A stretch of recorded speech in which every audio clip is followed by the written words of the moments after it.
Most people use their fridge every day, but very few actually organize it the right way to keep food fresh longer. A disorganized fridge doesn't just look bad, it can actually make your food spoil faster.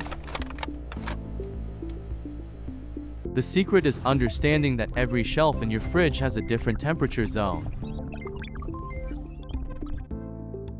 The top shelves have the most stable temperature, making them perfect for ready-to-eat foods. The middle shelves are ideal for dairy products like milk, cheese, and yogurt. The bottom shelf is the coldest, and that's where you should store raw meat and fish safely. The crisper drawers are designed to control humidity, making them perfect for fruits and vegetables. Keep your fridge door for condiments and drinks because it's the warmest part of the fridge.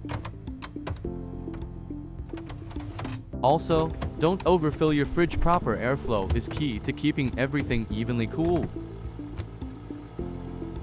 Organize it right, and your food will stay fresh longer, saving you money and reducing waste.